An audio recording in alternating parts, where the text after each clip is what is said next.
प्रकाश। प्रकाश विद्युत या ऊष्मा की तरह ऊर्जा का एक रूप है। वह ऊर्जा है जो विकिरण ऊर्जा के रूप में गतिमान है। प्रकाश अपने आप में अदृश्य होता है किंतु अन्य वस्तुओं को दृश्यमान बनाता है। प्रकाश एक सीधी रेखा में संचरित होता है। प्रकाश तरंगें निर्वात से होकर गुजर सकती हैं किंतु ध्वनि तरंगें ऐसा नहीं कर पाते हैं। प्रकाश की द्वैत प्रकृति वास्तव में प्रकाश द्वैत प्रकृति वाला होता है, तरंग प्रकृति, कण प्रकृति। स्पष्ट है कि प्रकाश दोहरी विशेषता रखता है, कभी कभी यह कणों के रूप में और कभी कभी तरंगों के रूप में व्यवहार करता है। प्रकाश तरंगें अनुप्रस्थ तरंगें होती हैं जबकि ध्वनि तरंगें अनुदैर्ध्य तरंगें होती हैं। भिन्न भिन्न माध्यमों में प्रकाश की चाल: निर्वात में 3×10⁸, जल 2.25 10⁸, कांच 2×10⁸, हीरा 1.24 10⁸। स्पष्ट है कि भिन्न भिन्न माध्यमों में प्रकाश की चाल भिन्न भिन्न होती है। प्रकाश की चाल सबसे अधिक निर्वात में होती है। जिस माध्यम का अपवर्तनांक जितना अधिक होता है उसमें प्रकाश की चाल उतनी ही कम होती है। यदि किसी माध्यम का अपवर्तनांक म्यू, उस माध्यम में प्रकाश की चाल यू तथा निर्वात में प्रकाश की चाल सी है तो माध्यम में प्रकाश की चाल यू बराबर c/μ हो जाएगा। स्पष्ट है कि निर्वात में प्रकाश की वेग और माध्यम में प्रकाश के वेग के अनुपात को माध्यम का अपवर्तनांक कहते हैं। पानी का अपवर्तनांक 1.3 तथा कांच का अपवर्तनांक 1.50 होता है। अपवर्तनांक को सामान्यतः ग्रीक अक्षर म्यू में प्रदर्शित किया जाता है। चूँकि प्रकाश का वेग निर्वात में अधिकतम होता है अतः किसी माध्यम का निर्वात के सापेक्ष अपवर्तनांक सदैव से अधिक होगा।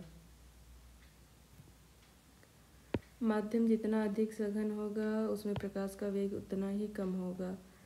प्रकाश का अपवर्तन, रिफ्रैक्शन ऑफ लाइट। एक समान माध्यम में प्रकाश किरण सीधी रेखा में चलती है, परंतु जब प्रकाश की किरण एक पारदर्शी माध्यम से दूसरे पारदर्शी माध्यम में प्रवेश करती है तो अपने मूल पथ से विचलित हो जाती है। इस घटना को प्रकाश का अपवर्तन अर्थात रिफ्रैक्शन ऑफ लाइट कहते हैं। पहले माध्यम में चलने वाली किरण को आपातित किरण तथा दूसरे माध्यम में चलने वाली किरण को अपवर्तित किरण कहते हैं। आपातित किरण दो माध्यमों के तलों को पृथक करने वाले तल को जिस बिंदु पर स्पर्श करती है उसे आपतन बिंदु कहते हैं। आपतन बिंदु पर खींचा गया लंब अभिलंब कहलाता है। आपातित किरण तथा अभिलंब के बीच बने कोण को आपतन कोण और अपवर्तित किरण तथा अभिलंब के बीच बने कोण को अपवर्तन कोण कहते हैं। आपतित किरण ये है, ये माध्यम। अपवर्तित किरण ये इन दोनों के बीच खींचा गया लंब अभिलंब, ये अपवर्तित कोण, ये आपतित कोण। प्रयोगों द्वारा यह देखा गया है कि जब कोई प्रकाश किरण विरल माध्यम से सघन माध्यम में प्रवेश करती है तो यह अभिलंब की ओर झुक जाती है, परंतु जब किरण सघन माध्यम से विरल माध्यम में प्रवेश करती है तो अभिलंब से दूर हट जाती है। अपवर्तन की क्रिया में प्रकाश की चाल, तरंगदैर्ध्य तथा तीव्रता बदल जाती है जबकि प्रकाश की आवृत्ति वही रहती है। अपवर्तन की कुछ घटनाएं: यदि जल में डूबी हुई छड़ को बाहर से देखा जाए तो वह छोटी और सतह पर मुड़ी हुई प्रतीत होती है। पानी से भरे हुए बर्तन में एक सिक्का अपने यथार्थ स्थान से उठा हुआ प्रतीत होता है। तारों का टिमटिमाना। प्रिज्म द्वारा अपवर्तन। प्रिज्म एक ऐसा समान पारदर्शी माध्यम होता है जब किसी कोण पर झुके दो समतल पृष्ठों से घिरा होता है। यह सामान्यतः कांच का बना होता है। उपर्युक्त चित्र में प्रकाश किरण AB प्रिज्म के अपवर्तन पृष्ठ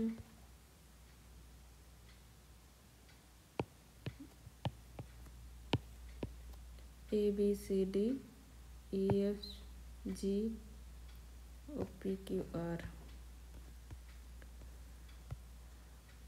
प्रिज्म AB प्रिज्म के अपवर्तक पृष्ठ PQ पर गिरने के पश्चात अभिलंब EBF की ओर झुक जाते हैं तथा झुकती हुई BC दिशा में अपवर्तित हो जाती है। आपतित किरण BC पृष्ठ पर PR पर अविलंब GCF से दूर हटती हुई CD दिशा में बाहर वायु में निकल जाती है। इस प्रकार प्रिज्म में से ABCD प्रकाश किरण का मार्ग है। वर्ण विक्षेपण। सूर्य का श्वेत प्रकाश 7 विभिन्न रंगों का मिश्रित प्रकाश होता है। ये लाल रंग, बैंगनी, जामुनी, नीला, हरा, पीला, नारंगी तथा लाल होता है। विबग्योर। जब सूर्य का प्रकाश किसी प्रिज्म से होकर गुजरती है तो यह अपवर्तन के पश्चात प्रिज्म के आधार की ओर झुकने के साथ साथ प्रकाश के अवयवी वर्णों में विभाजित हो जाता है। इस प्रक्रिया को प्रकाश का वर्ण विक्षेपण कहते हैं। प्रिज्म से निकलते समय हर प्रकाश का मार्ग अलग अलग होता है और इस प्रकार वे पृथक और अस्पष्ट दिखाई पड़ते हैं। सूर्य के प्रकाश से प्राप्त रंगों में बैगनी रंग आधार की ओर सबसे नीचे व लाल रंग सबसे ऊपर होता है, अर्थात बैगनी रंग का विक्षेपण सबसे अधिक होता है तथा लाल रंग का विक्षेपण सबसे कम। उल्लेखनीय है कि निर्वात अथवा वायु में विभिन्न रंगों के प्रकाश का वेग एक समान किंतु किसी अन्य पदार्थ में भिन्न होता है। अतः किसी पदार्थ का अपवर्तनांक विभिन्न रंगों के प्रकाश के लिए भिन्न होता है। कांच में बैगनी रंग का वेग सबसे कम, लाल रंग का वेग सर्वाधिक होता है। इस कारण बैगनी प्रकाश के लिए कांच का अपवर्तनांक सर्वाधिक तथा लाल प्रकाश के लिए सबसे कम होता है। बैगनी रंग का तरंगदैर्घ्य सबसे कम व आवृत्ति सबसे अधिक होती है। लाल रंग की तरंगदैर्घ्य सबसे अधिक तथा आवृत्ति न्यूनतम होती है। जब कोई प्रकाश किरण किसी सघन माध्यम से विरल माध्यम में जाती है तो एक विशेष आपतन कोण के लिए अपवर्तन कोण का मान 90 डिग्री सेंटीग्रेड हो जाता है। इसी आपतन कोण को क्रांतिक कोण कहते हैं। इसका मान क्रांतिक कोण तथा पूर्ण आंतरिक परावर्तन, इसका मान दोनों माध्यमों की प्रकृति तथा प्रकाश के रंग पर निर्भर करता है। कांच वायु अंतरा पृष्ठ पर जिस प्रकाश के लिए क्रांतिक कोण का लगभग 40 डिग्री है। जब सघन माध्यम में आपतन कोण का मान क्रांतिक कोण से थोड़ा सा बढ़ाया जाता है तो संपूर्ण आपातित प्रकाश किरण अपवर्तित न होकर परावर्तन के नियमों के अनुसार परावर्तित होकर सघन माध्यम में ही वापस लौट आती है। इस घटना को प्रकाश का पूर्ण आंतरिक परावर्तन कहते हैं। यहाँ से जाके पूर्ण अपवर्तन ये है।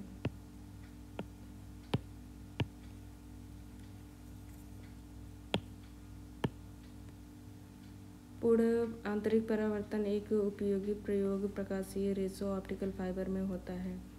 परावर्तन अर्थात रिफ्लेक्शन ऑफ लाइट। प्रकाश जब किसी वस्तु पर पड़ता है तो वह अवशोषित, संचारित या परावर्तित हो सकता है। प्रकाश किरणें जब किसी वस्तु की सतह पर पड़ती हैं तो उन्हें वापस प्रेषित करने का प्रक्रम प्रकाश का परावर्तन कहलाता है। पॉलिशदार चमकीली सतहों वाली वस्तुएं पॉलिश रहित धुंधली सतहों वाली वस्तुओं की अपेक्षा अधिक प्रकाश परावर्तित करती हैं। रजत धातु प्रकाश की एक उत्तम परावर्तक है। दर्पण एक चिकनी उच्च पॉलिश युक्त परावर्तक सतह दर्पण कहलाती है। मुख्यतः दो प्रकार के होते हैं, समतल दर्पण तथा गोलीय दर्पण। समतल दर्पण एक तरफ रजत धातु की चमकीली सतह वाली कांच की पतली चपटी तथा चिकनी शीट होती है। हमारी श्रृंगार मेज पर प्रयुक्त दर्पण जिसमें हम अपने चेहरे को देखते हैं एक समतल दर्पण होता है। समतल दर्पण द्वारा बना हमारे चेहरे का प्रतिबिंब पर्दे पर प्राप्त नहीं किया जा सकता, उसे केवल दर्पण में अवलोकन करके ही देखा जा सकता है। इसलिए समतल दर्पण में हमारे चेहरे का प्रतिबिंब आभासी प्रतिबिंब का एक उदाहरण है। आभासी प्रतिबिंब काल्पनिक या अवास्तविक प्रतिबिंब भी कहलाता है। स्पष्ट है कि समतल दर्पण द्वारा बने प्रतिबिंब की प्रकृति आभासी व सीधी होती है। समतल दर्पण द्वारा बने प्रतिबिंब का आकार वस्तु के आकार के बराबर होता है। समतल दर्पण से बना वस्तु का प्रतिबिंब दर्पण के पीछे उतनी ही दूरी पर बनता है जितनी दूरी पर वस्तु दर्पण के सामने रखी जाती है। दूसरे शब्दों में प्रतिबिंब और वस्तु समतल दर्पण से बराबर दूरी पर होते हैं, परंतु वे समतल दर्पण की विपरीत सतहों पर होते हैं। समतल दर्पण में बने प्रतिबिंब में पार्श्व उत्क्रमण होता है, अर्थात दर्पण के सामने खड़ा व्यक्ति यदि अपना बायां हाथ उठाता है तो प्रतिबिंब में उसका दायां हाथ उठता दिखेगा। गोलीय दर्पण। गोलीय दर्पण वह दर्पण है जिसकी परावर्तक सतह कांच के खोखले गोले का काटा गया भाग होता है। गोलीय दर्पण दो प्रकार के होते हैं, अवतल दर्पण तथा उत्तल दर्पण। अवतल दर्पण वह गोलीय दर्पण जिसमें प्रकाश का परावर्तन अवतल सतह बाहर की ओर मुड़ी हुई सतह पर होता है, अवतल दर्पण कहलाता है। प्रकाश इस तरह से जा रहा है। प्रकाश का परावर्तक अवतल दर्पण। पेंट द्वारा रचित रजत परत। व्यक्ति के दांतों की परीक्षा के लिए दंत चिकित्सक दांतों का बड़ा प्रतिबिंब देखने के लिए अपवर्तन दर्पणों का प्रयोग करता है, अवतल दर्पणों का प्रयोग करता है। अवतल दर्पणों को प्रकाश की तेज किरण पुंजों को पाने के लिए टार्चों, वाहन की हेडलाइटों तथा सर्च लाइटों में परावर्तकों के रूप में प्रयोग किया जाता है। अवतल दर्पणों का हजामती दर्पणों दाढ़ी बनाने के काम के लिए के रूप में किया जाता है। उत्तल दर्पण यह वह गोलीय दर्पण है जिसमें प्रकाश का परावर्तन उत्तल सतह अर्थात तो उभरी सतह पर होता है। इस तरह से पेंट द्वारा रचित रजत परत, प्रकाश का परावर्तक उत्तल सतह। और उत्तल दर्पणों का उपयोग पीछे से आ रही यातायात को देखने के लिए वाहनों में पश्च दृष्टि दर्पणों के रूप में किया जाता है। लेंस। लेंस दो वक्रों पृष्ठों या एक वक्र पृष्ठ तथा एक समतल पृष्ठ से घिरा एक समांग पारदर्शी माध्यम है। वक्र पृष्ठ गोलीय, बेलनाकार अथवा परवलयाकार हो सकता है, परंतु अधिकतर पृष्ठ गोलीय ही होते हैं। लेंस मुख्यतः दो प्रकार के होते हैं, उत्तल लेंस, अवतल लेंस। उत्तल लेंस केंद्र पर मोटा परंतु किनारे पर पतला होता है। उत्तल लेंस को अभिसारी लेंस अर्थात कन्वर्जेंस लेंस भी कहते हैं, कन्वर्जिंग लेंस भी कहते हैं, क्योंकि यह उससे होकर गुजरने वाले प्रकाश किरणों के समांतर पुंज को अभिसारित एक ही बिंदु पर लाना करते हैं। अवतल लेंस यह लेंस बीच में पतला परंतु किनारे पर मोटा होता है। अवतल लेंस को अपसारी लेंस भी कहा जाता है क्योंकि यह डाइवर्जेंस लेंस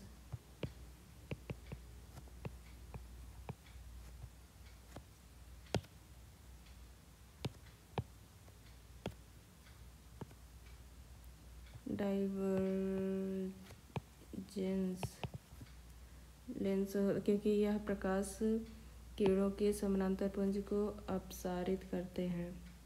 अपसारित मतलब दूर दूर हटाते हैं।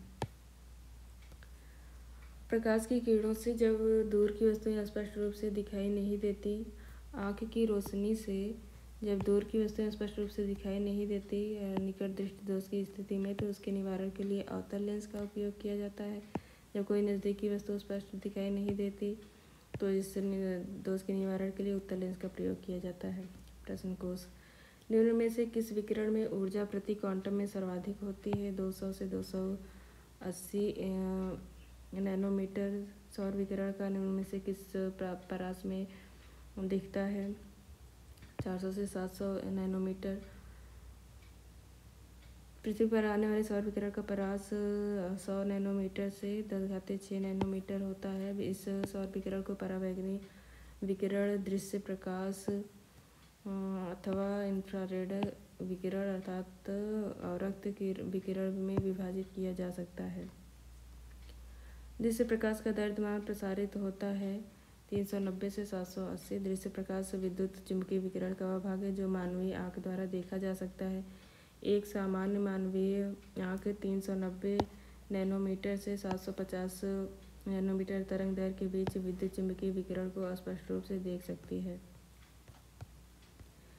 दृश्य स्पेक्ट्रम की तरंग दैर्घ्य की सीमा है 3900 एंगस्ट्रॉम से 7600 एंगस्ट्रॉम।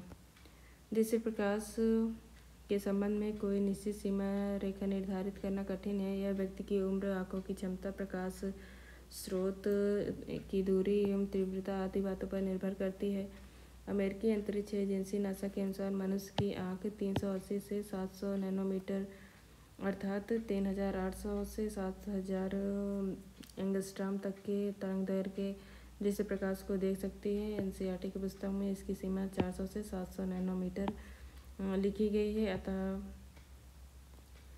मानो आँख दृश्य प्रकाश के जिस तरंगदैर्घ्य के लिए सर्वाधिक सुग्राही होता है वह है 5500 एंगस्ट्रॉम। मानो आँख दृश्य प्रकाश के लगभग 5500 एंगस्ट्रॉम या 555 नैनोमीटर तरंगदैर्घ्य के लिए सर्वाधिक सुग्राही होता है। ज्ञातव्य है कि दृश्य प्रकाश की तरंगदैर्घ्य 400 से 700 नैनोमीटर होती है और मानव नेत्र दृश्य प्रकाश के मध्यम तरंगदैर्घ्य वाली किरणों के, विशेषकर पीले हरे रंग के प्रकाश की किरणों, येलो और ग्रीन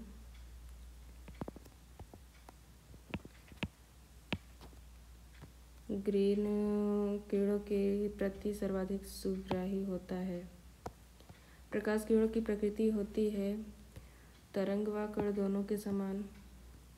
प्रकाश दोहरी प्रकृति प्रदर्शित करता है, कभी कण के समान, कभी तरंग के समान। प्रकाश के कुछ गुणों जैसे व्यतिकरण, विवर्तन, ध्रुवण आदि की व्याख्या प्रकाश की प्रकृति को तरंग मानकर की जाती है,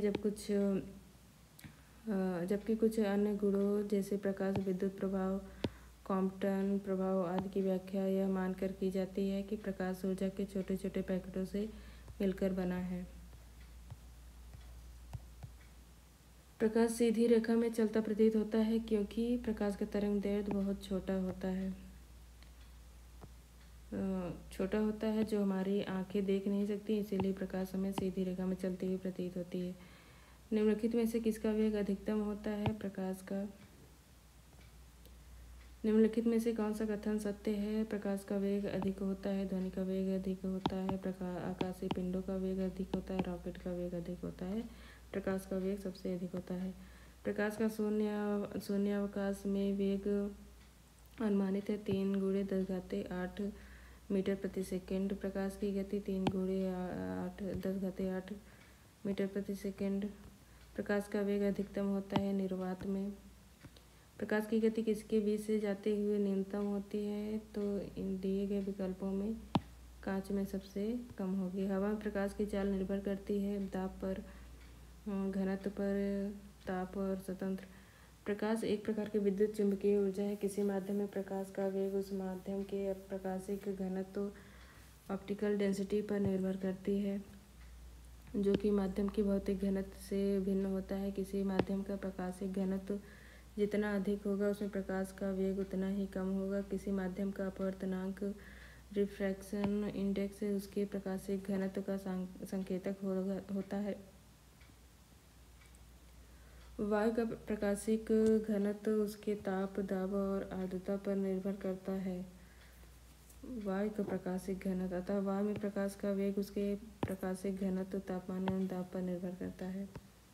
सूर्य के प्रकाश को धरती की सतह पर पहुंचने में लगने वाला समय लगभग है 8.5 मिनट, 499 सेकेंड या 8.3 मिनट होता है। सूर्य से पृथ्वी पर आने वाले 8 मिनट। सूर्य का प्रकाश पृथ्वी पर पहुंचता है 8 मिनट में। प्रकाश तरंगों की वायु से कांच पर जाने पर जो चर प्रभावित होता है वह तरंगदैर्घ्य और वेग है, जबकि आवृत्ति वही रहती है। जब प्रकाश का एक माध्यम से दूसरे माध्यम में जाता है तो निम्न में से कौन सा एक अपरिवर्तित रहती है? फ्रीक्वेंसी अर्थात आवृत्ति। जब प्रकाश एक माध्यम से दूसरे में जाता है तो निम्न में से कौन सा नहीं बदलता है? आवृत्ति। जब प्रकाश की किरण सघन माध्यम से विरल माध्यम में गमन करता है तो उसकी चाल बढ़ जाती है और वह अविलंब से दूर हट जाती है। निम्नांकित ऊर्जा रूपांतरणों में से किसके द्वारा प्रकाश संश्लेषण की क्रिया संपादित होती है? प्रकाश से रासायनिक ऊर्जा। प्रकाश संश्लेषण एकमात्र ऐसी जैविक क्रिया है जिसमें अत्यधिक मात्रा में ऊर्जा के प्रकाश की ऊर्जा को रासायनिक ऊर्जा में जाता है। प्रकाश संश्लेषण की क्रिया का रासायनिक समीकरण ये होता है। प्रकाश सजावट तथा विज्ञापन के लिए विसर्जन नलिकाओं में प्रयुक्त होने वाली गैस है नियॉन। डिस्चार्ज लैंप तथा ट्यूबों प्रतिदीप्त बल्बों में भरी जाती है नियॉन गैस। साबुन के पतले झाग में चमकदार रंगों का बनना किस परिघटना का परिणाम है? बहुलित परावर्तन और व्यतिकरण। साबुन के पतले झाग में चमकदार रंगों का बनना बहुलित परावर्तन और व्यतिकरण का परिणाम है। जब किसी पारदर्शी पतली परत पानी की सतह पर तेल की पतली परत या साबुन के घोल के बुलबुले पर श्वेत प्रकाश आपतित किया जाता है तो परत के दोनों पृष्ठों से परावर्तित तथा अपवर्तित किरण में व्यतिकरण इंटरफेरेंस होता है। इस घटना के परिणामतः वह परत चमकदार दिखाई पड़ती है। वह पूर्ण आंतरिक परावर्तन तब होता है जब प्रकाश जाता है हीरे से कांच में। जब प्रकाश की किरण किसी सघन माध्यम से विरल माध्यम में प्रवेश करती है तो आपतन कोण के क्रांतिक कोण से अधिक हो जाने पर अपवर्तित किरण सघन माध्यम में प्रवेश वापस लौट आती है, जिसे पूर्ण आंतरिक परावर्तन कहते हैं। प्रश्नगत प्रकाश तंतु अर्थात ऑप्टिकल फाइबर जिस सिद्धांत पर काम करता है वह पूर्ण आभ्यंतरिक परावर्तन। प्रकाश तंतु ऑप्टिकल फाइबर कांच, सिलिका या प्लास्टिक से निर्मित अत्यधिक पतली बेलनाकार खोखली नलिकाएं होती हैं जो प्रकाश के अत्यधिक आंतरिक परावर्तन के सिद्धांत पर कार्य करती हैं, जिनमें प्रकाश ऊर्जा का किसी प्रकार का क्षय नहीं होता है। प्रकाश ऊर्जा का ऑप्टिकल फाइबर में संचरण निम्नलिखित घटनाओं के अनुप्रयोग द्वारा किया जाता है। पूर्ण आंतरिक परावर्तन। निम्नलिखित में से ऑप्टिकल फाइबर का प्रयोग किया जाता है। पूर्ण आंतरिक परिवर्तन। तंतु प्रकाशिकी संचार में संकेत किस रूप में प्रवाहित होता है? प्रकाश तरंग। तंतु प्रकाशिकी अर्थात ऑप्टिकल फाइबर। तंतु प्रकाशिकी संचार प्रणाली एक संचार प्रणाली जिसमें सूचनाओं की जानकारी एक स्थान से दूसरे स्थान तक ऑप्टिकल फाइबर के माध्यम से प्रकाश बिंदुओं के रूप में भेजी जाती है। निम्नलिखित पर विचार कीजिए। तंतु प्रकाशिकी पूर्ण आंतरिक परावर्तन सिद्धांत पर आधारित है। प्रकाशिकीय तंतु संचार तंत्र में ऊर्जा उपभोग अत्यधिक कम होता है। प्रकाशिकी तंतु संचार रेडियो आवृत्ति अवरोध से मुक्त होती है। भारत में प्रकाशिकी तंत्र के निर्माण में रिलायंस उद्योग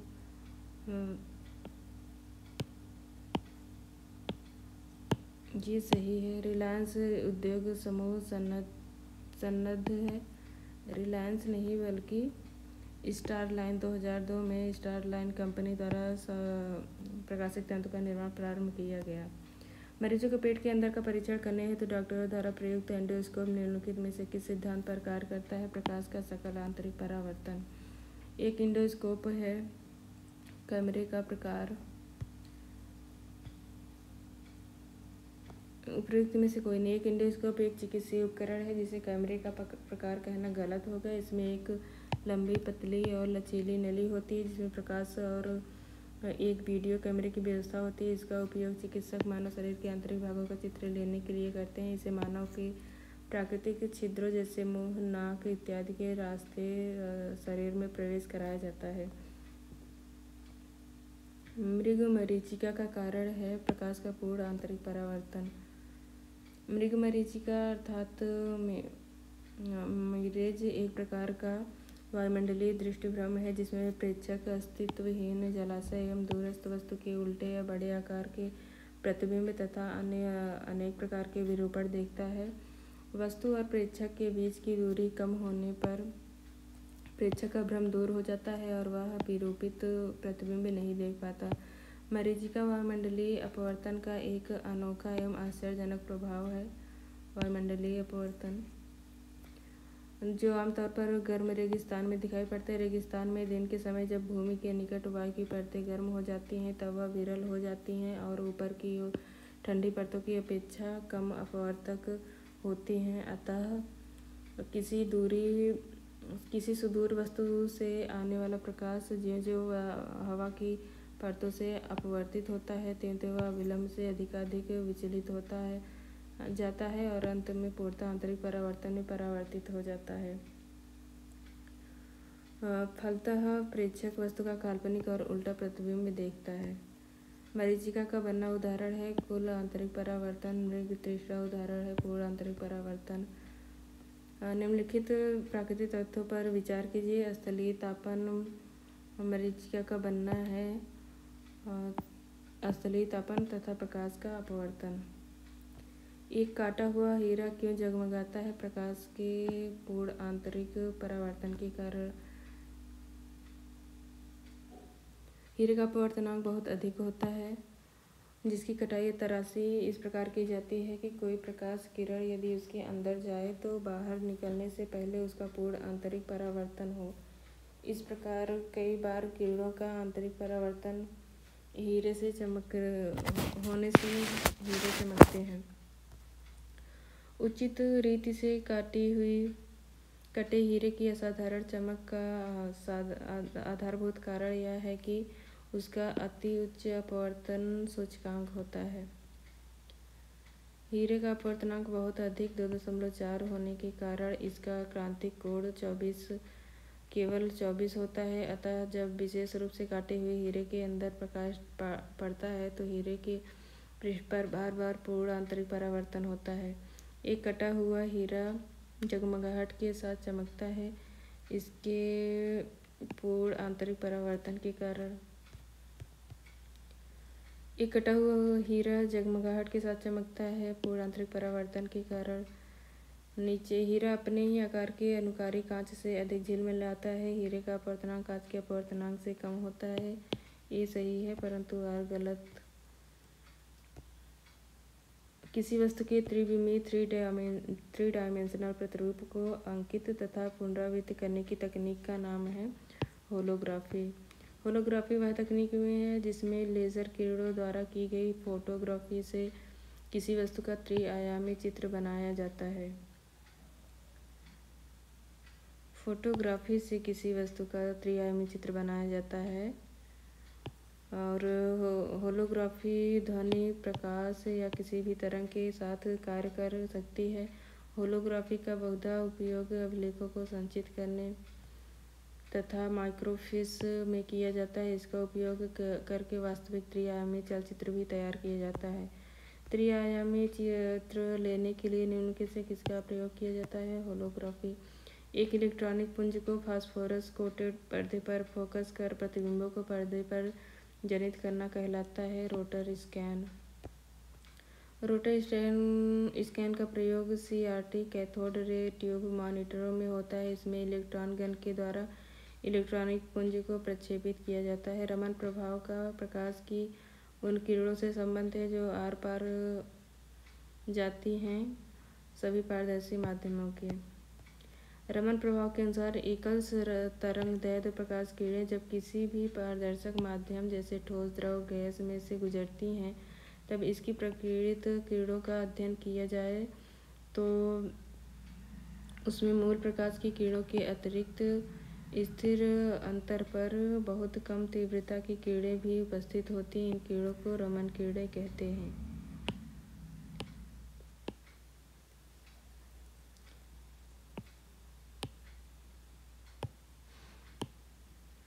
ध्वनि के पुनरुत्पाद अर्थात रिप्रोड्यूसिंग के लिए एक CD compact disc audio player के रूप में प्रयुक्त होता है लेज़र बीम। CD प्लेयर में प्रयुक्त लेंस परावैंगनी लेज़र प्रकाश को उत्सर्जित करती है जो CD की चमकदार सतह से परावर्तित होकर ध्वनि उत्पन्न करता है। जब एक CD ऑडियो एवं वीडियो प्रणाली में प्रयुक्त होने वाली कॉम्पैक्ट डिस्क सूर्य के प्रकाश में देखी जाती है तो इंद्रधनुष के समान रंग दिखाई पड़ते हैं। इसकी व्याख्या की जा सकती है परावर्तन एवं विवर्तन अर्थात रिफ्लेक्शन एंड डिफ्रैक्शन की परिघटना के आधार पर।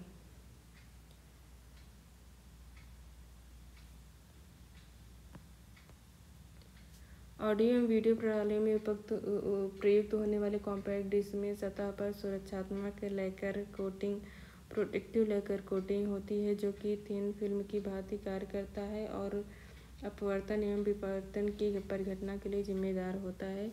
यही सीडी को सूर्य के प्रकाश में देखने पर इंद्रधनुष दिखाई देने का कारण होता है। निम्नलिखित कथनों पर विचार कीजिए। दीर्घ तरंग दैर्घ्य वाले प्रकाश का प्रकीर्णन लघु तरंग दैर्घ्य वाले प्रकाश से कहीं अधिक होता है। जब जल में दृश्य प्रकाश की गति निर्वात में गति का 0.95 गुना अधिक होता है। रेडियो तरंगें द्रुतगामी दोलायमान वैद्युत धाराओं से उत्पन्न होती हैं। अतिचालन वाहनों का पता लगाने के लिए पुलिस डॉपलर के परावर्तित लघु रेडियो तरंग प्रभाव का उपयोग करती है। तो ये 3 और 4 सही है, अर्थात ये और ये सही है। चूँकि प्रकीर्णन n-1 ए होता है, अतः दीर्घ तरंग दैर्घ्य चलचित्र में पूरी फिल्म के एक सिरे से दूसरे सिरे तक सामान्यतः 24 फ्रेम प्रति सेकंड प्रक्षेपित किए जाते हैं। आँखी रेटिना पर निर्मित प्रतिबिंब उद्दीपन स्टिमुलस हटाने के बाद 0.1 एस तक बना रहता है। ये सही परंतु वार गलत है। जबकि आँख की रेटिना पर निर्मित प्रतिबिंब उद्दीपन हटाने के बाद 1/16 सेकंड बाद तक बना रहता है। दूरदर्शन के संकेत एक निश्चित दूरी के बाद नहीं मिल सकते क्योंकि पृथ्वी की सतह वक्राकार है। दूरदर्शन प्रसारण में श्रव्य संकेतों का प्रेषण करने के लिए प्रयुक्त तकनीकी है आवृत्ति मॉडुलन। श्रव्य संकेतों के प्रेषण हेतु आवृत्ति मॉडुलन फ्रीक्वेंसी मॉड्यूलेशन तकनीक का प्रयोग किया जाता है। इस तकनीक से प्रसारित संकेत किसी भी प्रकार के शोर तथा विकृति से मुक्त होते हैं।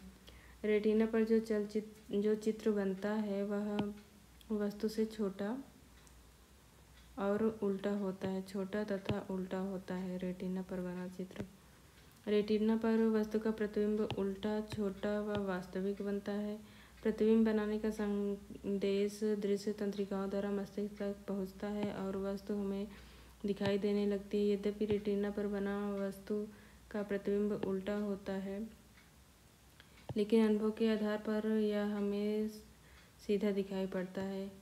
अभिनेत्र लेंस द्वारा किसी वस्तु का किस प्रकार का प्रतिबिंब रेटिना पर बनाया जाता है? सीधा, वास्तविक, सीधा आभासी, उल्टा और वास्तविक बनता है। क्या मुख्य कारण है कि एक आँख की अपेक्षा 2 आँखों का होना अधिक उपयुक्त है? इस कारण से दूरी व गहराई का एहसास होता है। 2 आँखों के होने से प्रतिबिंबों की प्राप्ति में सममिति सटीक होती है तथा गहराई व दूरी का शुद्धतम अनुमान होता है। निम्नलिखित में से कौन सा कथन सही नहीं है? मनुष्य का वजन 1000 हर्ट्ज पर, मनुष्य का कान 1000 हर्ट्ज पर सबसे सुग्राही होता है। मनुष्य की आँख लाल रंग के लिए सबसे अधिक सुग्राही होती है। ये गलत है। और सुनने की क्षमता, सुनने की दृढ़ता 1/10 सेकंड होती है। दृष्टि की दृढ़ता 1/16 सेकंड होती है। मनुष्य का कान 1000 से 5000 हर्ट्ज की आवृत्ति हेतु सबसे सुग्राही होता है, मोस्ट सेंसिटिव होता है। मनुष्य की आंखें पीले और हरे, येलोइश और ग्रीन रंग के लिए सबसे सुग्राही होता है। हमारे कानों द्वारा सुनी गई ध्वनि का प्रकाश हमारे मस्तिष्क में 1 सेकंड के 1/10वां भाग तक बना रहता है। अगर 1/10वां सेकंड के समाप्त होने से पूर्व कोई दूसरी ध्वनि सुनाई देती है तो दोनों ध्वनियों की छाप आपस में मिल जाती है और हमारा मस्तिष्क दोनों में फर्क नहीं कर पाता। दृष्टि की दृढ़ता परसिस्टेंस ऑफ विजन से तात्पर्य है कि जब कोई चित्र रेटिना पर बनता है तो वह सेकंड के 1/16 भाग तक मानव मस्तिष्क पर अंकित रहता है। स्पष्ट है कि केवल बी असत्य है। पूर्ण सूर्य ग्रहण के दौरान सूर्य को सीधे देखने से आंख में अपरिवर्तनीय क्षति पहुंचती है। रेटिना का जलना सूर्य की किरणों के निम्न घटकों में से किसी एक के कारण होता है, अल्ट्रावायलेट प्रकाश। पूर्ण सूर्य ग्रहण के दौरान जब सूर्य का बाह्य प्रभामंडल चंद्रमा से पूरी तरह ढक जाता है, उस समय सूर्य को नंगी आंखों से नहीं देखा जा सकता है, परंतु आंशिक वलयाकार या पूर्ण सूर्य ग्रहण के आंशिक चरण को नंगी आंखों से देखना सुरक्षित नहीं है, क्योंकि इस दौरान सूर्य से निकलने वाली उच्च तरंगदैर्घ्य के परावैंगनी विकिरण से आंखों को अपरिवर्तनीय क्षति पहुंच सकती है। किसी तारे का रंग दर्शाता है उसका तापमान। विशाल तारे स्वतः चमकदार गैसों के पिंड हैं जो स्वयं के गुरुत्वाकर्षण बल से परस्पर बंधे रहते हैं। भार के अनुपात में तारों को 70% हाइड्रोजन, 28% हीलियम, 1.5% कार्बन, नाइट्रोजन एवं ऑक्सीजन तथा 0.5% लौह तथा अन्य भारी तत्व होते हैं। तारों का सतत स्पेक्ट्रम ही उनके रंगों का निर्धारण करता है। किसी तारे का रंग वस्तुतः उसके ताप को दर्शाता है। सर्वाधिक गर्म तारों में स्पेक्ट्रम के नीले भाग से अधिकांश ऊर्जा उत्सर्जित होती है, अतः ये नीले दिखाई देते हैं, जबकि सबसे कम गर्म तारे लाल दिखाई देते हैं। सबसे गर्म तारे में सबसे कम गर्म तारों के रंगों का क्रम उनके ताप के साथ इस प्रकार है: नीला 50,000 से 28,000 केल्विन, नीला श्वेत 28,000 से 10,000 केल्विन, श्वेत 10,000 से 7,500 केल्विन, श्वेत पीला 6,000 केल्विन, पीला 6,000 से 4,900 केल्विन, नारंगी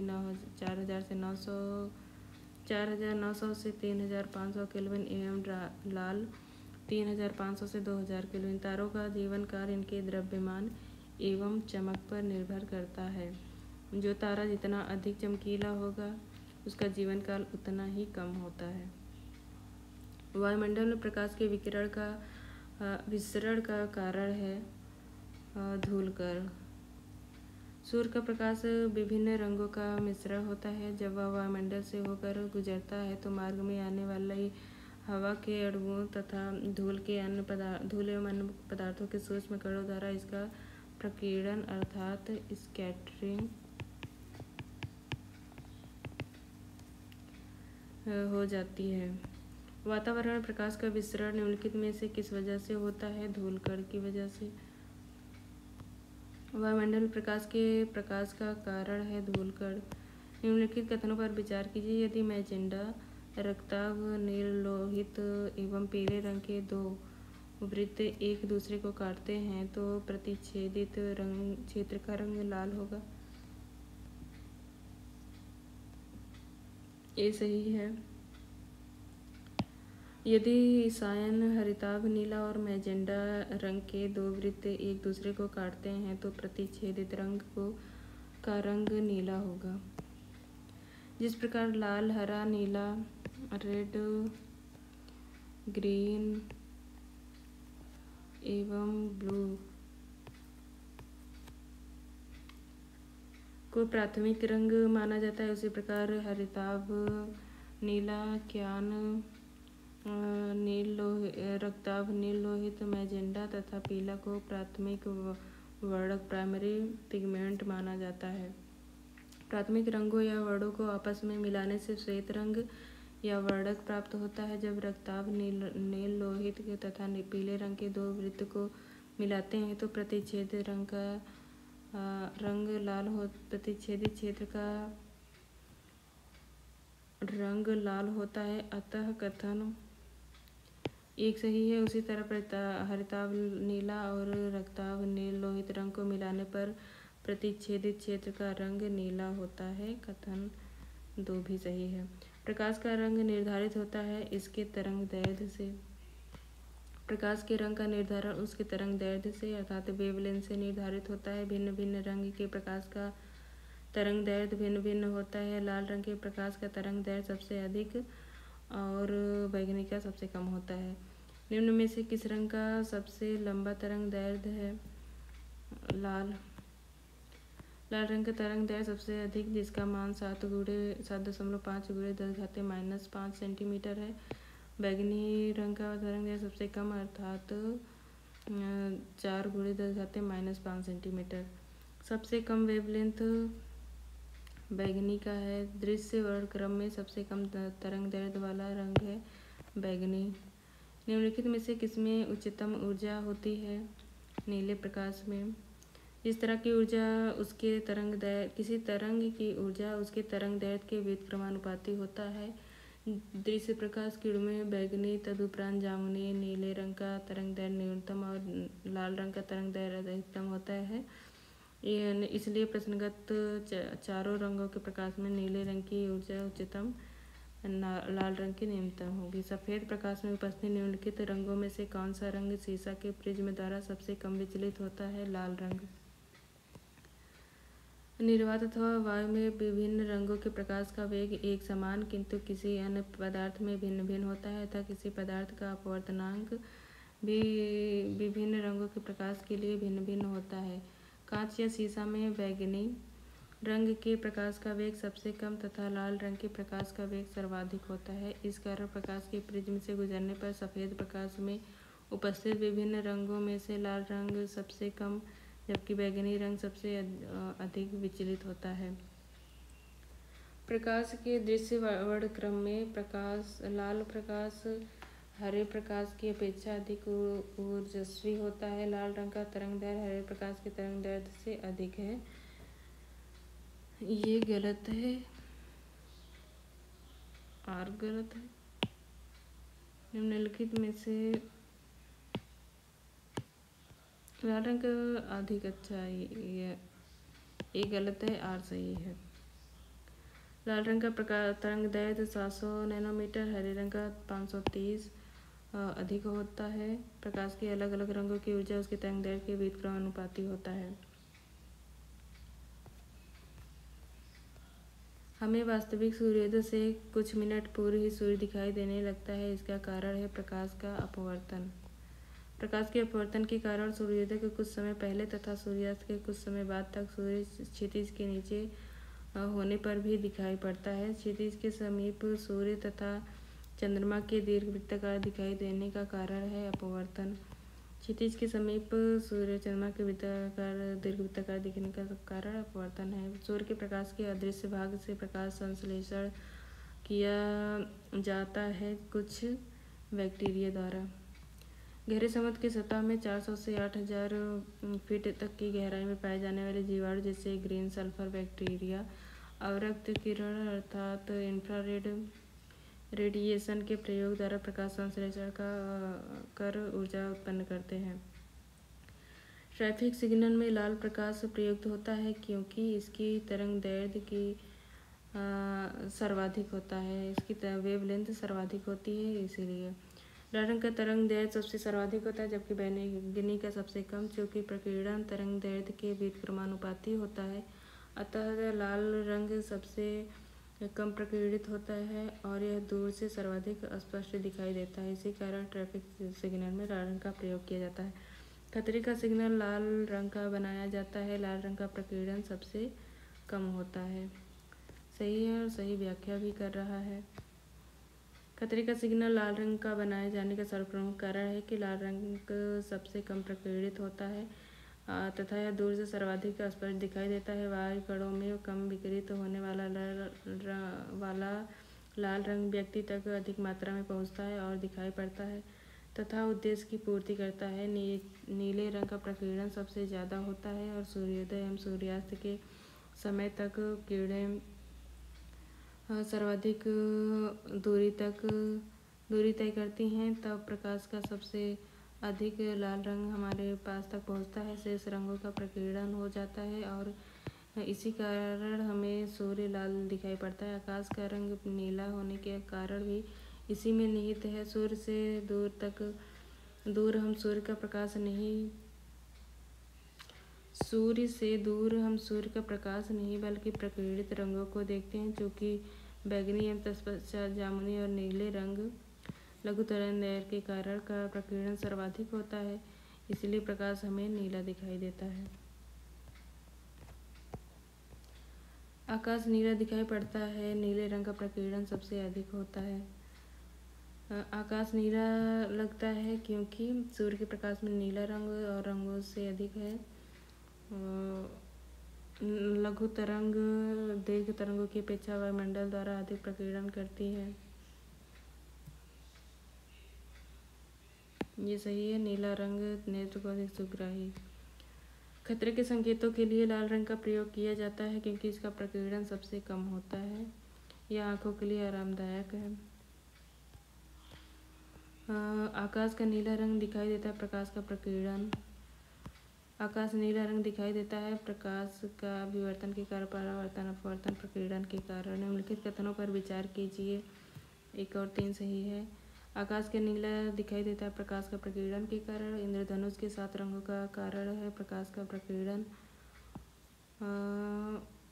सूर्योदय के समय सूर्य लाल दिखाई पड़ता है प्रकाश का प्रकीर्णन के कारण। चूंकि प्रकीर्णन तरंगदैर्घ्य के बीच क्रमानुपाती होता है तथा बैंगनी एवं नीले रंग का तरंगदैर्घ्य सबसे कम है, अतः उनका प्रकीर्णन अधिक होगा। इसी कारण आकाश नीला दिखाई देता है। सूर्योदय एवं सूर्यास्त के समय किरणों को वायुमंडल में अधिक दूरी पार करनी पड़ती है, इसके कारण प्रकाश की छोटी तरंगों का प्रकीर्णन हो जाता है। केवल लाल रंग ही न्यूनतम प्रकीर्णन के कारण दिखाई पड़ता है। इसी कारण सूर्यास्त एवं सूर्योदय के समय सूर्य का रंग लाल दिखाई पड़ता है। वर्षा के बाद बादलों में पानी की छोटी छोटी बूंदें रह जाती हैं, जो प्रिज्म की भांति व्यवहार करती हैं, जिससे प्रकाश विक्षेपित होकर रंगों की एक पट्टी बनाता है। यह इंद्रधनुष कहलाता है। अर्थात यहाँ प्रकीर्णन नहीं बल्कि प्रकाश का विक्षेपण।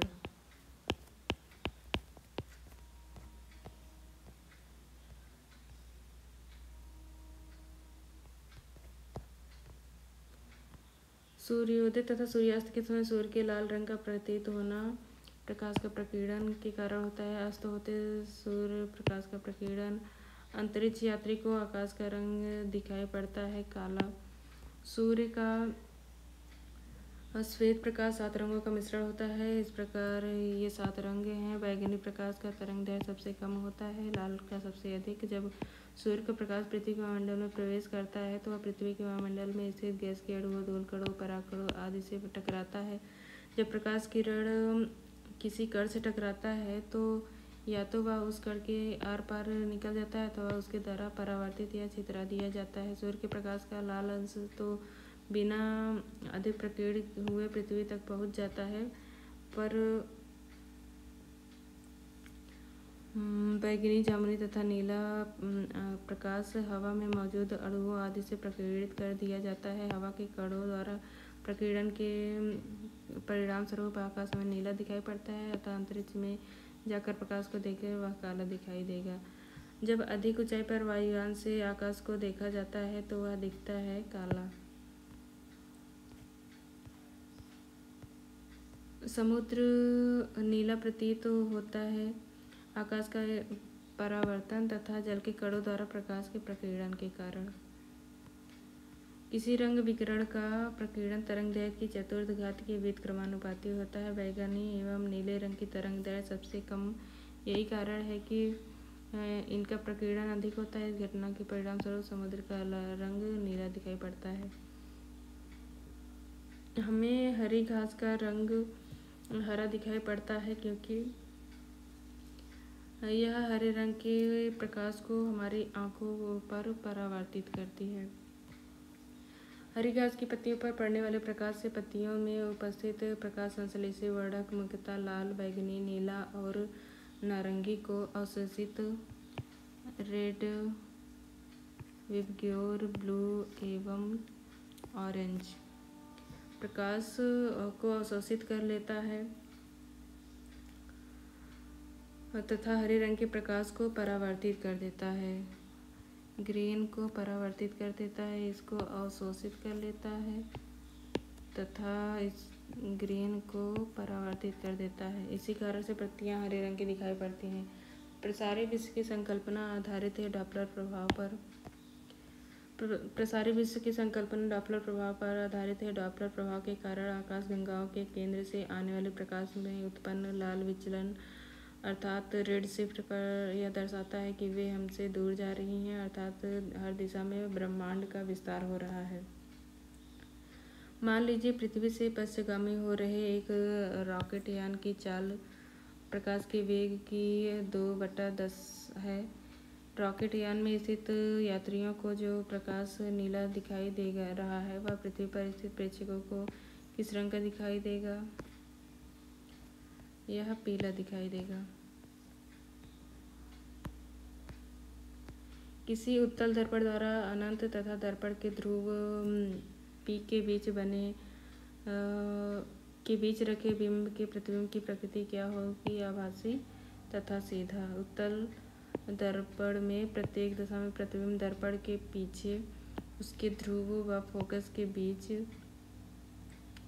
वस्तु से छोटा, सीधा एवं आभासी बनता है। कार में पीछे के यातायात के दृश्यावलोकन के लिए किस प्रकार के शीशे का प्रयोग किया जाता है? उत्तल दर्पण द्वारा प्रतिबिंब आभासी, सीधा, वस्तु से छोटा बनते हैं। इसके द्वारा काफी बड़े क्षेत्र की वस्तुओं का प्रतिबिंब एक छोटे से क्षेत्र में बनता है। इस प्रकार उत्तल दर्पण का दृष्टि क्षेत्र अधिक होता है, इसीलिए इसे मोटर वाहनों तथा बसों में चालकों के बगल में पीछे के ट्रैफिक दृश्यावलोकन के लिए लगाया जाता है। कार के पीछे आने वाले यातायात को देखने के लिए निम्नलिखित कार के दर्पणों में से किसका उपयोग किया जाता है? तो यह है उत्तल दर्पण। वाहनों में पृष्ठ क्षेत्र देखने के लिए उत्तल दर्पण का प्रयोग किया जाता है। दाढ़ी बनाने के लिए उत्तल दर्पण का प्रयोग किया जाता है। धूप से बचने के लिए छाते में रंग संयोजन निम्नलिखित में से कौन सा उचित सही होगा? ऊपर उजला तथा नीचे काला। श्वेत रंग प्रकाश का पूर्णतः परावर्तक है, जिससे बहुत कम मात्रा में ऊष्मा अवशोषित होती है, अतः छाते की ऊपरी सतह पर सफ़ेद होने से ही गर्मी में धूप से बचा जा सकता है। खगोलीय दूरदर्शी से बना प्रतिबिंब होता है काल्पनिक और बड़ा।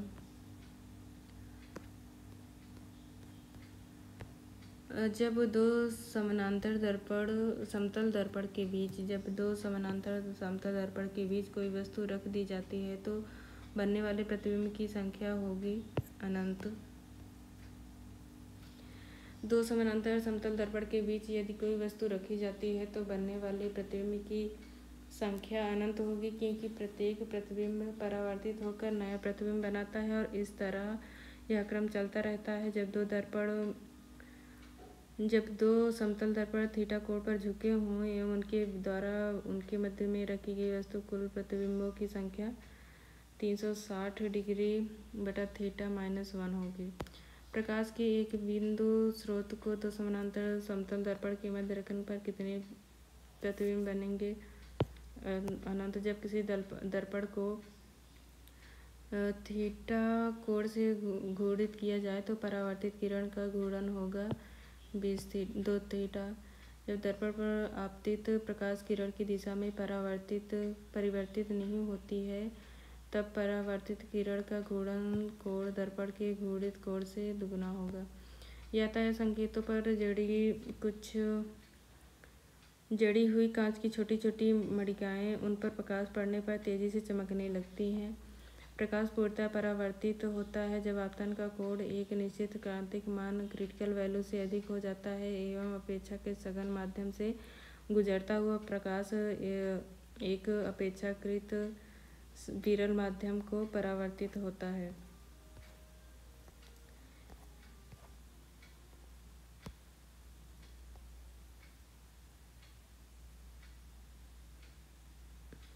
प्रकाश में 7 रंग होते हैं।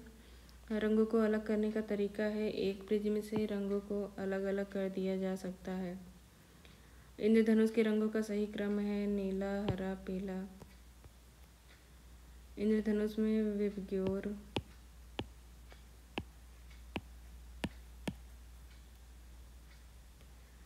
जब धूप वर्षों की बूंदों पर गिरती है जब धूप वर्षा की बूंदों पर गिरती है तो इंद्रधनुष बनता है। इनके लिए निम्नलिखित में से कौन सी भौतिक परिघटनाएं जिम्मेदार हैं? परिक्षेपण, अपवर्तन, आंतरिक परावर्तन। तो इनके लिए जिम्मेदार हैं डी सभी इसके लिए जिम्मेदार है परावर्तन, पूर्ण आंतरिक परावर्तन, अपवर्तन द्वारा वर्ण विक्षेपण। सबसे अच्छा उदाहरण इंद्रधनुष है।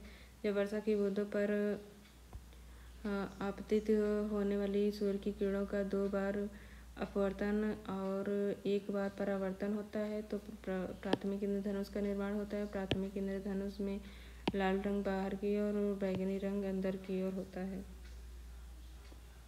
प्रकाश का वर्ण विक्षेपण संभव है प्रिज्म द्वारा। Dispersion of light. अधोलिखित में से कौन सा रंग इंद्रधनुष के मध्य में दिखाई देता है? हरा। इंद्रधनुष में दोनों सीमांत वर्णपट पर होते हैं, बैगनी और लाल।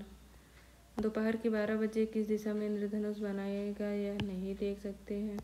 दोपहर 12 बजे सूर्य सीधे सिर के ऊपर होता है, अतः प्रकाश का अपवर्तन वर्षा की बूंदों में नहीं हो पाता और इंद्रधनुष हमें नहीं दिखाई पड़ेगा। इंद्रधनुष हमें हमेशा सूर्य की दिशा के विपरीत दिशा में दिखाई पड़ता है। जब सूर्य पूर्व में होगा इंद्रधनुष सुबह के समय, तब इंद्रधनुष पश्चिम में दिखाई देगा। जब पश्चिम में होगा तो पूर्व में दिखाई देगा। एक छड़ी को जल में तिरछी स्थिति में डुबाया जाता है। यदि वेगर से देखा जाए तो छड़ी छोटी और जल की सतह पर झुकी हुई प्रतीत होती है। छड़ी से आने वाला प्रकाश जल अणुओं से प्रकीर्णित होकर छड़ी के छोटे एवं झुकी हुई होने का आभास कराता है। ये सही है, ये गलत है। छड़ी को निम्न के कथनों पर विचार कीजिए। यदि कोई व्यक्ति पानी भरी बाल्टी में पड़े एक सिक्के को देखता है तो उसके सिक्के अपने वास्तविक स्थल से अपेक्षाकृत निकट दिखाई देगा। यदि जल के अंदर कोई व्यक्ति जल तल से ऊपर एक सिक्के को देखता है तो सिक्का अपने वास्तविक स्थल से अपेक्षाकृत अधिक ऊंचाई पर लगेगा। जल में वायु का बुलबुला जिसकी भांति व्यवहार करेगा वह है अवतल लेंस। जल में डूबा हुआ वायु का बुलबुला किसी समतल सतह पर जिसकी सतह उत्तल होगी अवतल लेंस की भांति व्यवहार करेगा। पानी का अपवर्तनांक वायु से अधिक होता है, इसीलिए जल में डूबे बुलबुले के लेंस की प्रकृति बदल जाती है। जल के अंदर वायु का बुलबुला व्यवहार करता है अपसारी लेंस जैसा। किसी व्यक्ति का पूरा प्रतिबिंब देखने के लिए एक समतल दर्पण की न्यूनतम ऊंचाई होनी चाहिए व्यक्ति की ऊंचाई का आधा। एक समतल दर्पण की वक्रता त्रिज्या होती है अनंत।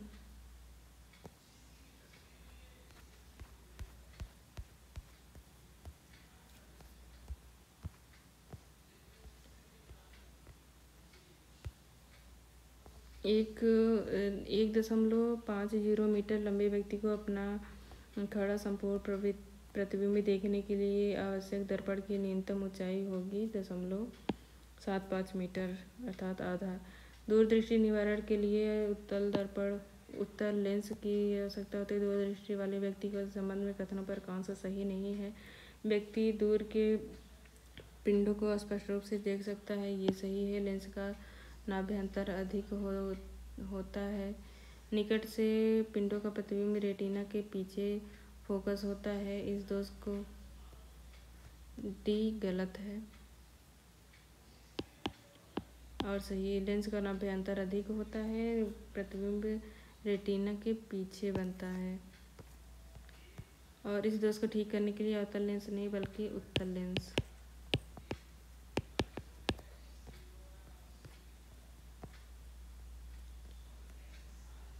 पीड़ित व्यक्ति को संकेंद्रित निकट की वस्तुओं पर दृष्टि संकेंद्रित करने में परेशानी होती है। दोष मुख्यतः आंत की आँख की पुतली के अधिक छोटे होने के कारण या कॉर्निया के अधिक समतल होने के कारण उत्पन्न होती है। इस दोष को ठीक करने के लिए उत्तल लेंस का प्रयोग किया जाता है। निकट दृष्टि दोष को दूर करने के लिए निम्नलिखित में से कौन सा उपयोग किया जाता है? कॉनकेव अर्थात उत्तल लेंस। अवतल लेंस। निकट दृष्टि दोष को दूर करने के लिए अवतल या अपसारी लेंस का प्रयोग किया जाता है। निकट दृष्टि दोष को ठीक करने के लिए अवतल लेंस प्रयोग किया जाता है। मायोपिया अर्थात निकट दृष्टि दोष को दूर करने के लिए अवतल लेंस। निकट दृष्टि दोष के निवारण के लिए अवतल लेंस। जब एक व्यक्ति तीव्र प्रकाश के क्षेत्र में अंधेरे कमरे में प्रवेश करता है तो उसे कुछ समय के लिए स्पष्ट दिखाई नहीं देता। बाद में धीरे धीरे उसे चीजें स्पष्ट दिखाई देती हैं। इसका कारण है आँखों में स्थित कोन फोटोरिसेप्टर तीव्र प्रकाश की स्थिति में कार्य करने हेतु अधिक अनुकूल होते हैं, जबकि रॉड रिसेप्टर अंधेरे में कार्य करने हेतु अधिक अनुकूल होते हैं। तीव्र प्रकाश में रोडोप्सिन या रॉड रिसेप्टर समाप्त हो जाता है या क्षीण होकर निष्क्रिय हो जाता है, जबकि अंधेरे में रोडोप्सिन के पुनः विरचन या पुनः संश्लेषण हो जाने के कारण अंधेरे में रखी वस्तुएं दिखाई देने लगती हैं। तीव्र प्रकाश के क्षेत्र से अंधेरे कमरे में प्रवेश करने पर पुतली के आकार में परिवर्तन भी होता है, जिससे आँखों को अंधेरे के प्रति अनुकूल होने में कुछ समय लगता है। अतः विकल्प ए, सी, डी तीनों सही है। प्रकाश में पढ़ने में काम आने वाले ग्लासेस किस प्रकार के लेंस से बने होते हैं? उत्तल लेंस। बीच में मोटे तथा किनारे पर पतले आकार वाले ग्लासेस को उत्तल अर्थात कॉन्वेक्स लेंस कहते हैं। यह अनंत से आने वाली किरणों को सिकोड़ता है, अतः इसे कन्वर्जिंग लेंस भी कहा जाता है। उत्तल लेंस या विसारी लेंस का उपयोग पढ़ने में काम आने वाले ग्लासेस में करते हैं। यह दूरदृष्टि दोष के निवारण के लिए उपयुक्त होता है। आँख में संकेंद्रण होता है लेंस की उत्तलता में परिवर्तन द्वारा। निम्नलिखित कथनों पर कौन सा एक सही नहीं है? तो डी सही नहीं है। मृग तीसरा एक प्रकाशिक भ्रम है जो प्रकाश के पूर्णांतरिक परावर्तन के लिए उत्तम है। सर्च लाइट में अवतल दर्पण का प्रयोग होता है। गर्मी में सामान्यतः सफ़ेद या हल्के रंग वाले कपड़े गाढ़े रंग के कपड़ों की तुलना में वरीय माने जाते हैं। एक छोटे छिद्र वाला उत्तल दर्पण डॉक्टरों के द्वारा रोगियों के कान, नाक या गले की जांच के लिए प्रयोग किया जाता है। तो यहाँ अवतल दर्पण।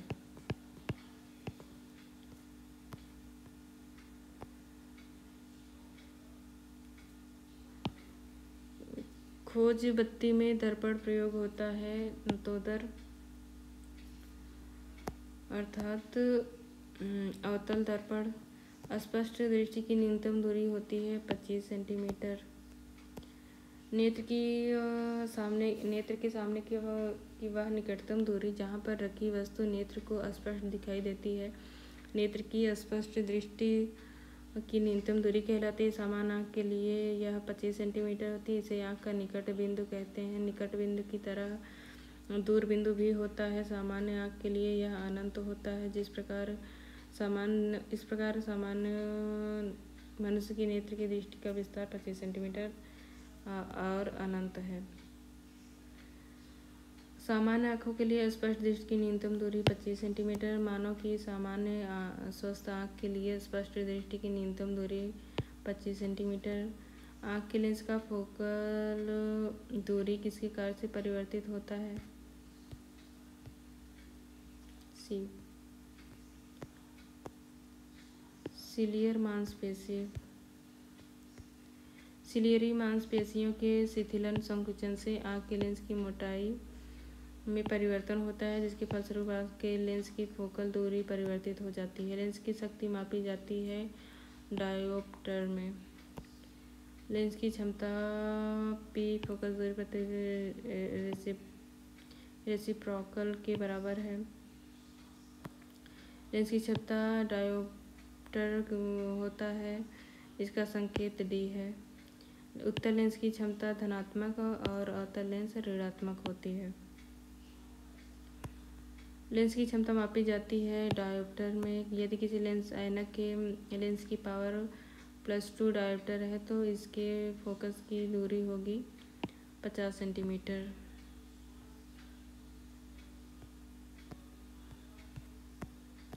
धूप की चश्मे की पावर होती है 0 डायोप्टर की। समान फोकस दूरी वाले कांच के दो लेंस हैं जिनमें एक उत्तल तथा दूसरा अवतल लेंस है, एक दूसरे से सटाकर रखे जाते हैं। इस युग्म का व्यवहार है कांच की समतल चादर की भांति। समान फोकस दूरी के अभिसारी एवं अपसारी लेंस को एक साथ सटाकर रखने पर वे कांच की समतल प्लेट की तरह व्यवहार करेंगे, क्योंकि अपसारी लेंस की फोकस दूरी धनात्मक तथा अपसारी लेंस की फोकस दूरी ऋणात्मक होती है, जिससे कि दोनों लेंसों के युग्म के प्रतिफल शून्य हो जाता है और वह यह संयुग्मन समतल प्लेट की तरह कार्य करता है। कैमरे का द्वारक और कपाट गति का निम्नलिखित में से कौन सा संयोग अधिकतम उद्भासन देगा? तो ये है F-22 1/60। आँख के रेटिना की परंपरागत कैमरा के निम्नलिखित में से किस भाग से तुलना की जा सकती है? फिल्म। आँख के रेटिना का परंपरागत कैमरे की फिल्म की तरह कार्य करता है। रेटिना अपने से टकराने वाली प्रकाश किरणों को विद्युतीय सिग्नलों में परिवर्तित कर देता है, जिससे दृश्य सिराएं मस्तिष्क तक ले जाती हैं। मनुष्य की आँख में किसी वस्तु का प्रतिबिंब जिस भाग पर बनता है वह है सच्छिमंडल परितारिका दृष्टिपटल। मनुष्य के नेत्र की कार्यप्रणाली फोटोग्राफिक कैमरे से मिलती जुलती है। जिस वस्तु को हम देखते हैं उससे चलने वाली किरणें कार्निया और नेत्रोद द्रव्य से होकर पुतली के रास्ते से लेंस तक पहुंचती हैं। दृष्टिपटल पहले कॉर्निया, फिर नेत्रोद्रव, फिर उसके बाद पुतली, फिर लेंस पर पड़ती है। दृष्टिपटल रेटिना पर इसे फोकस कर देता है, जहाँ पर वस्तु का छोटा और उल्टा प्रतिबिंब बनता है।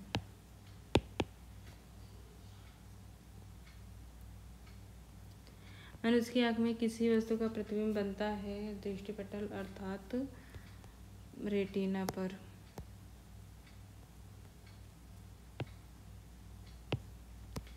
मनुष्य की आँख रेटिना और उल्टा किसी वस्तु का प्रतिबिंब मनुष्य की आँख में कहाँ पर पड़ता है? रेटिना पर। मनुष्य की आँखें किसी वस्तु पर प्रतिबिंब बनाती हैं? रेटिना पर। किसी अपारदर्शी वस्तु का रंग उस रंग के कारण होता है जिसे वह परावर्तित करता है। जब प्रकाश किरणें वस्तु पर आपतित होती हैं तो वे उनसे परावर्तित होकर हमारी आंखों पर पड़ती हैं और वस्तुएं हमें दिखाई देने लगती हैं। प्रकाश का परावर्तित भाग ही वस्तुओं का रंग निर्धारित करता है। एक रंगीन टेलीविजन में 3 आधारभूत रंगों के मिश्रण से रंग बनते हैं, लाल, हरा, नीला, अर्थात रेड, ग्रीन एवं ब्लू। प्राथमिक कलर। रंगीन टेलीविजन प्रयुक्त होने वाले कैथोड किरण नलिका से 3 विभिन्न फास्फर का प्रयोग किया जाता है, लाल, हरा तथा नीला रंग उत्सर्जित करते हैं। वे कौन से मूल वर्ण हैं जिनसे टीवी के पर्दे पर विभिन्न रंग प्रकट होते हैं? लाल, हरा, नीला।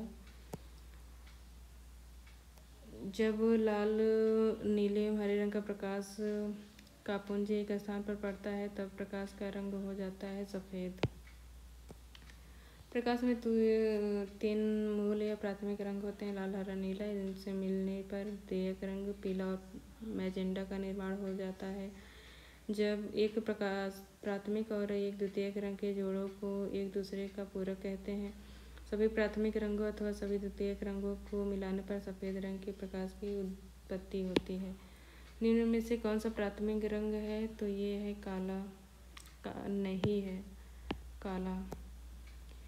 3 मूल रंग हैं, नीला, हरा, लाल।